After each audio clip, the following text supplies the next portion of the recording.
All right, picking up right where we left off with episode 4 of Andor. We saw this, the previous week, but recorded it in a separate episode for you. And in this episode, we get basically we widen the scope. We get a little Empire stuff, and we get a little pre-rebellion stuff, Mon Mothma and stuff. So, what did you guys think of episode 4? Episode 4 was After another... following up a really strong 3-episode premiere, what'd you think? I think this is a great setup for something like Alex was saying, for something that's the mission that's going to be higher stakes and more risk going to be involved, and we're getting to know the team and everything. Mm-hmm. So I'm really liking this episode 4. Okay. Yeah. What about you, Alex? This is the setup to the heist, and so this is where. Does it matter that there's no action and all this other stuff? No, I don't. I'm into just trying to find out what the team does and what their parts. I think not everything has to explode in order to get a good rating. No. However, I am feeling a little bit like it's a 4-hour-long movie, and we're just getting like slices every week. That release format doesn't quite work. But yeah. Yeah, I we got some new characters here. They all seem pretty interesting. It's an introduction to the team, introduction to the mission, and they show why it's really important. And we also get to really dive into and kind of see what the world of the galaxy looks like right now with the Empire freshly in charge. So like we get to see Coruscant. We go there. It's beautiful. There's a whole bunch of stuff that happens here. Mm-hmm. I do think that more of the streaming services need to do in big bundles. I mean, Stranger Things. I really like the 3-episode idea. Yeah, if you do 3 at a time every couple weeks, perhaps, or something like this. But this format just doesn't work for some shows. And this one, I would like to see more of it. Because it just leaves you wanting more. It's like, fuck, I want to see that heist. Please squeeze the heist in here. Yes, but I like, don't no, want no, you to no. squeeze it because I want you to it to be satisfying. And fuck, it's over. So this one was directed. This is a 3-episode chunk. Susanna White directed this one, different from Toby Haynes, who did the last 3. And this is written by Tony Gilroy's brother, Dan Gilroy. The next 3 are going to be written by Dan Gilroy, where the first 3 were written by Tony Gilroy, Tony being the guy that co-wrote Rogue. So he's letting his brother jump in here, and didn't really miss a beat. I don't really feel like the writing was worse. In fact, the writing was just as good, if not better, because we're getting more of the political machinations behind the scenes and the inner workings, the power struggle, the imperial rivalry between 2 white-suited intelligence officers making a play with their boss, and Luthen, who is revealed to, be... a great covert agent, essentially, switches from his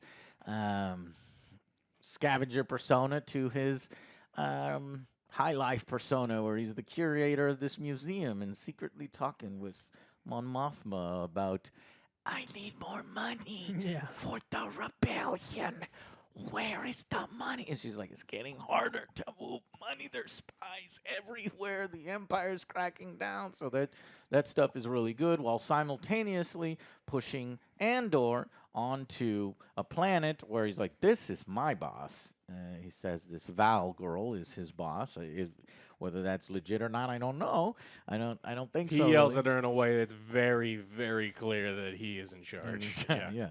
So, but she's in charge of this mission, and they basically use Andor because they need an extra hand. He's a redundancy on pilot, gun, everything. He could fly. He could speak in various languages, and he could fight. And the motherfuckers are kind of pissed. To be honest, I would be like, what the fuck? 3 days before we're doing this? Like, you're bringing somebody in? So, I don't know. They're mashing him in there. It would have made more sense if maybe one of their guys had died previously, but they need some extra hands. Yeah, he's got the flu. He can't come. Yeah, something like so that. It's fine. But no, it works, And it doesn't fucking bother me, I saw some people complaining about, what the fuck? Well, that guy got a goddamn AK-47. Fuck this. They judged the entire series on that one image of that dude holding a gun when he's at the camp, right? I'm like, I'm sure there are some kinetic weapons left in the Star Wars universe. So I noticed that too. I was futuristic like, AK. That's weird that he Look, has it. it's But like, it did not bother me. early I was gonna be rebellion. like, oh no, get the shit out of here. Right. We ain't got no money, Joe. Rebellion ain't got no money right now, okay?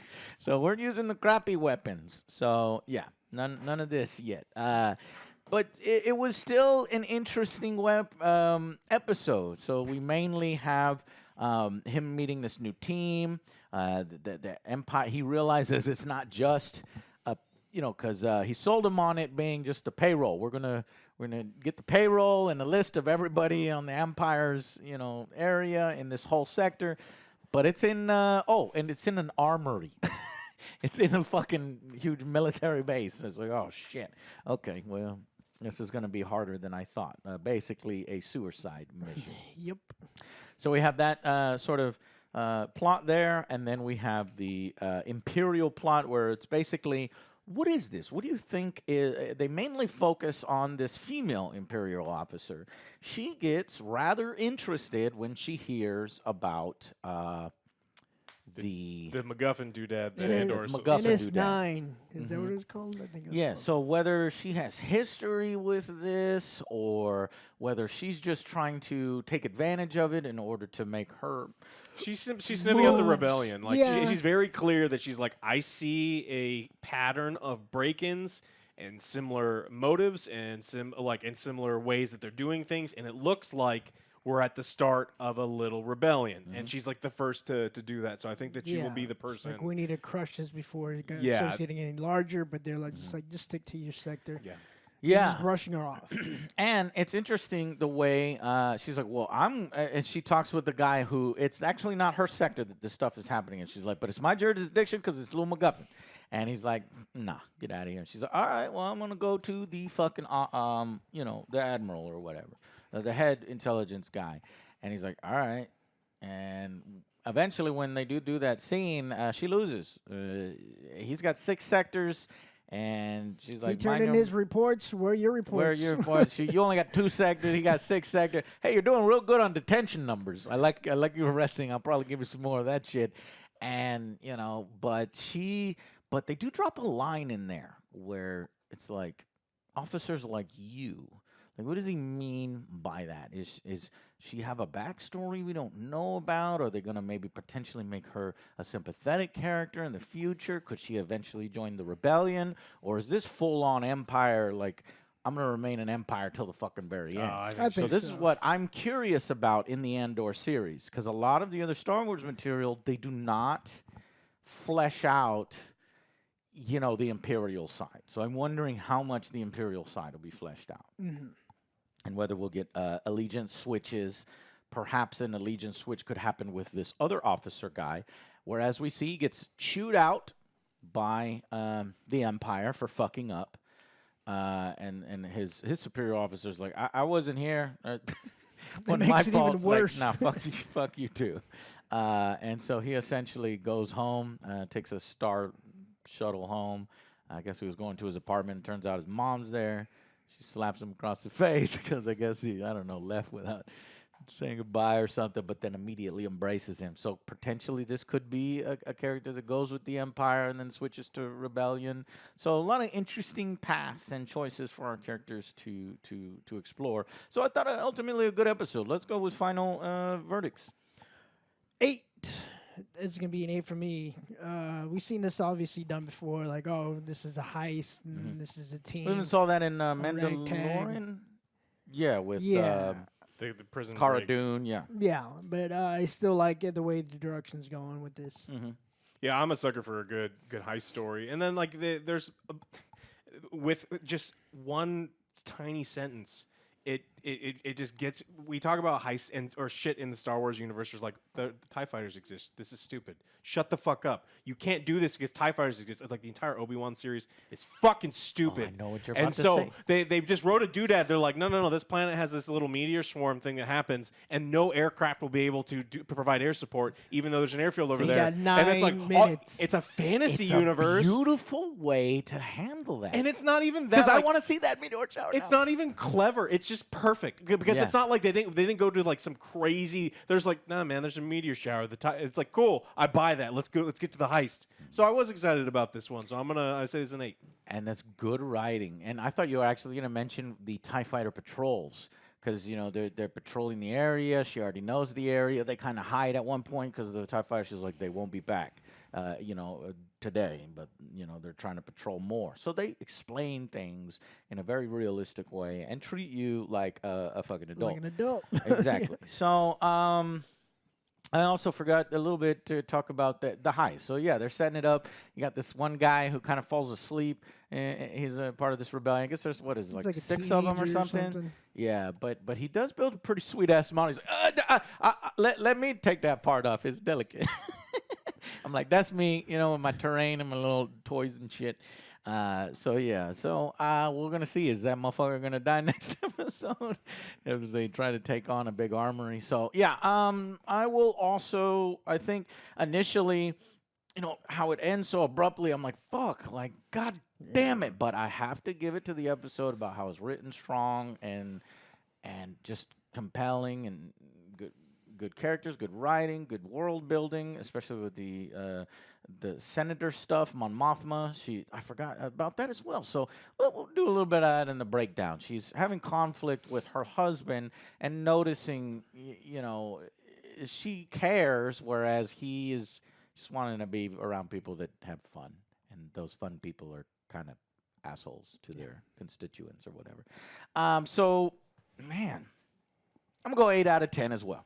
So, very, very solid episode this week, and it makes me mad that it's like, fuck. I want another episode. I want these to come in chunks, but good. I'd say just release it all. Just fucking release it all like Netflix. You know what you did. It's a big, long movie. Not like Netflix. Great British Bake Off just came on TV today. And they only give me one episode, and they're doing it one a week because they started doing that. No, so, I also heard conflicting for certain shows. Yeah, yeah. So Netflix doesn't get a pass for being awesome. They're throttling me on Great British Bake Off. Fucking dicks.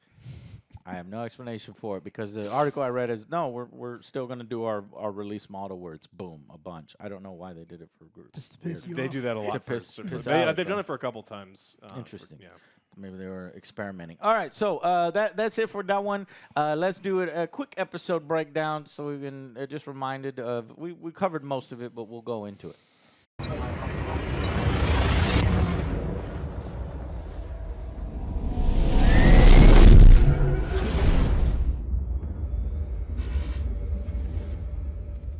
Okay, episode breakdown. Luthen modified his ship to hyper jump. It's not a ship that normally does it. Andor knows, so you get this world building. You get, it shows that Andor knows things, and Luthen is a creative and good agent.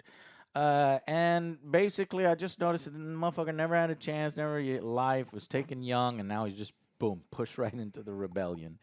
And he didn't really risk his ass for that Star Path unit. I came for you, okay?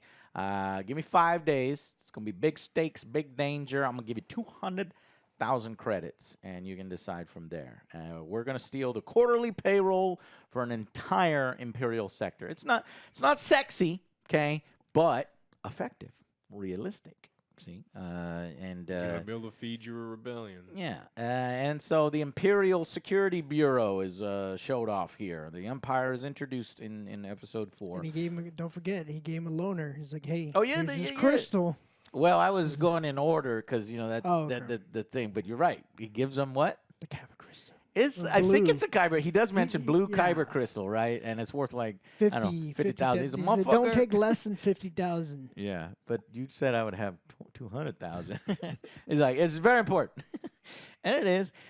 So, anyways, back at the Imperial Bureau, we get the emphasis on the female Imperial officer. So I think this is our into the Imperial, along with the actual gentleman. Don't know his name, who has 6 sectors, and his sector includes this. I don't know his name.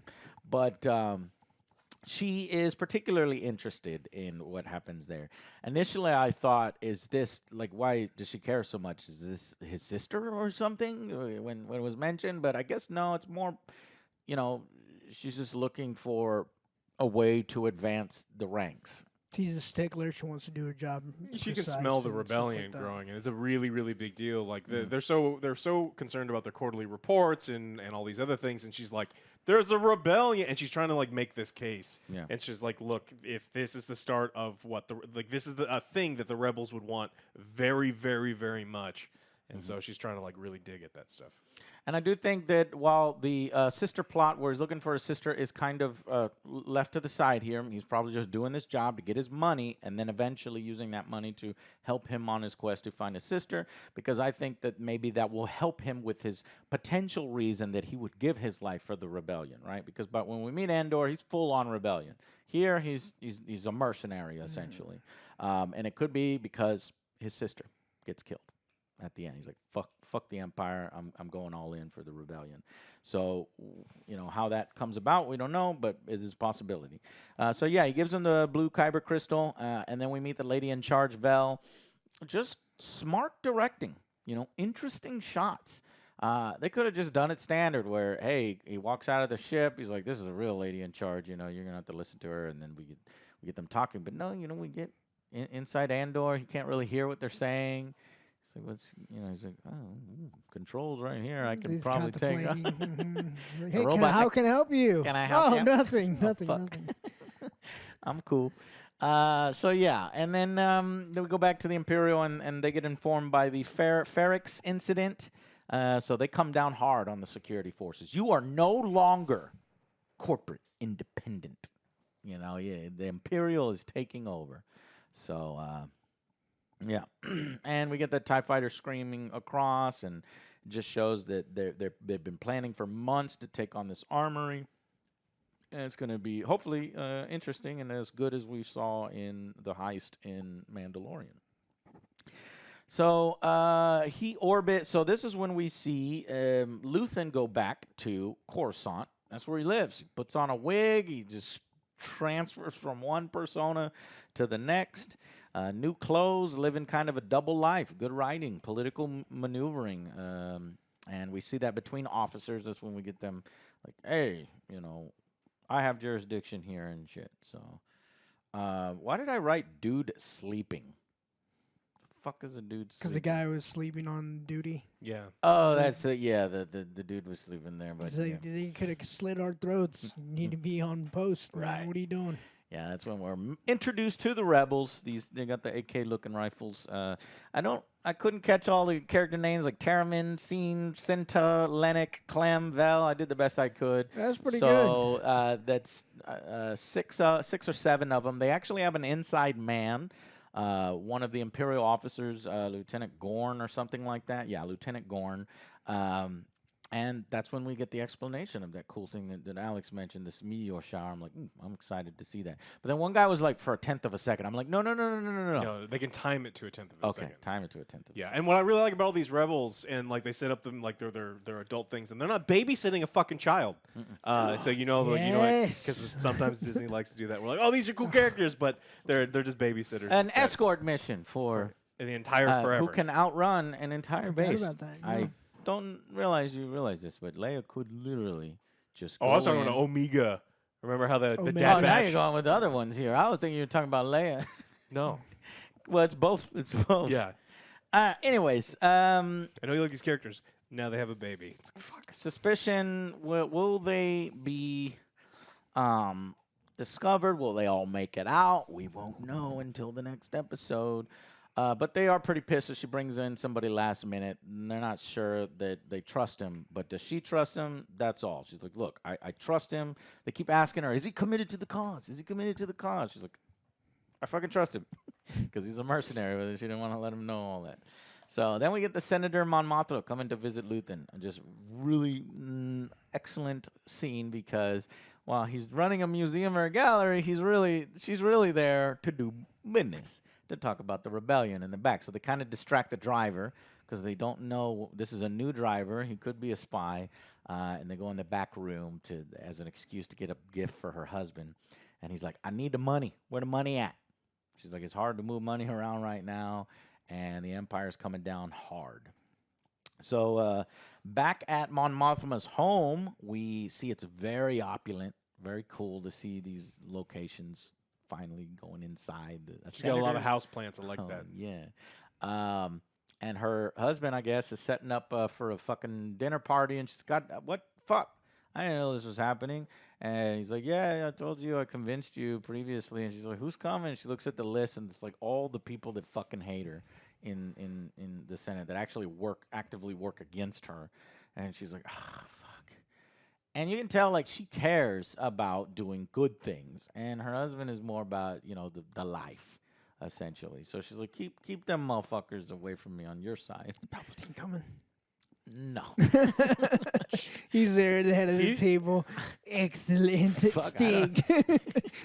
Hey, I'm always down for some Sheev. I'm always down for some fucking. Hey, he got busy. We know he got busy. He's definitely going to dinner parties, like smooth talking to ladies.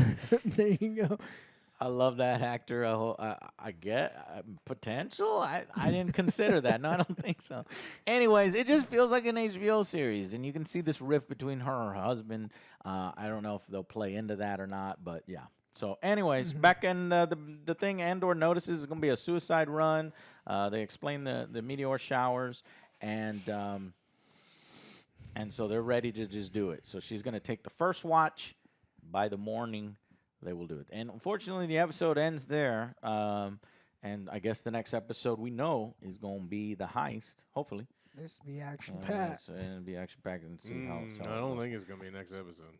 No, I think they're doing feels like they're I building think up they're to doing it in a three episode bursts. Chunk, right? So and the so next I one, think the heist is going to be the third episode, final. and the first two are like the setup, and then third, and then they move on to the next director. So potential, yeah. So that's the way it is. So the 3-episode chunk there, 3-episode chunk here, then an outlier, Benjamin Caron, who is he actually directs the last 2 episodes. So they brought his third up, and this one is written by Stephen Schiff. That's episode 7. And then it goes back to Toby Haynes for 8 through 10. This time written by Bayu Willimon for those 3. And then the final chunk back to that Benjamin Caron, written again by the guy that started the first 3 chunk, Tony Gilroy. So looking forward to this series. All right, guys. That's going to be it for episode 4. Thank y'all very much. Tell us what you thought in the comments below. If you like us doing some of this extra content, see if you can contribute to us on Patreon or subscribe to see more videos like this. All right. Bye, guys.